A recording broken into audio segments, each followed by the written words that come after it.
नमस्कार दोस्तों, Mrs Jain motivation में स्वागत है आप सभी का। आज की कहानी है सफलता का सूत्र। अपने काम के लिए दूसरों पर निर्भर नहीं रहना चाहिए, वरना बाधाएं कभी दूर नहीं हो पाती हैं। जो लोग अपनी समस्या को सुलझाने के लिए दूसरों की मदद का इंतजार करते हैं, वे कभी भी आत्मनिर्भर नहीं बन पाते हैं। ऐसे लोगों को सफलता आसानी से नहीं मिल पाती है।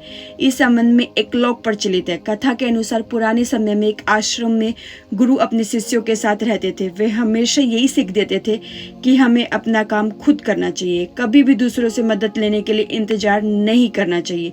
सभी शिष्यों को भी ये बात अच्छे से ध्यान थी। एक दिन गुरु अपने शिष्यों के साथ दूसरे गांव जा रहे थे। रास्ते में एक नाला भी था। गुरु और शिष्यों को उस नाले को पार करके दूसरे गांव जाना था। जब गुरु के साथ सभी शिष्यों को नाला पार कर रहे थे, तभी गुरु के हाथ से कमंडल छूटकर नाले में गिर गया।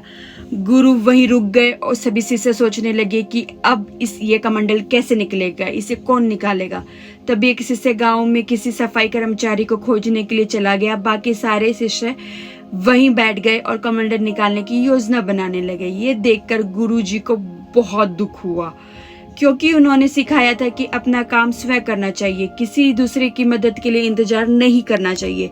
कमंडल गुरु भी निकाल सकते थे, लेकिन ये शिष्यों की परीक्षा लेना चाहते थे, इसलिए उन्होंने कमंडल नहीं निकाला। वे सिर्फ ये देख रहे थे। काफी देर बाद एक शिष्य उठा और नाले में हाथ डालकर कमंडल खोजने लगा। जब हाथ डालने के बाद भी कमंडल नहीं मिला तो वह स्वयं नाले में उतर गया और कमंडल खोजने लगा। ये देखकर गुरु प्रसन्न हुए, क्योंकि शिष्य ने अपनी सीख को अपने जीवन में उतार लिया था।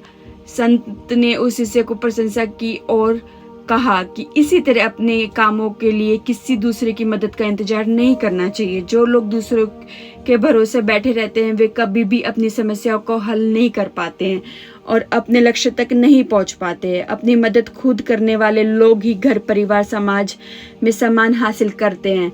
यही सफलता का सूत्र है। Please like, share, subscribe. Thank you.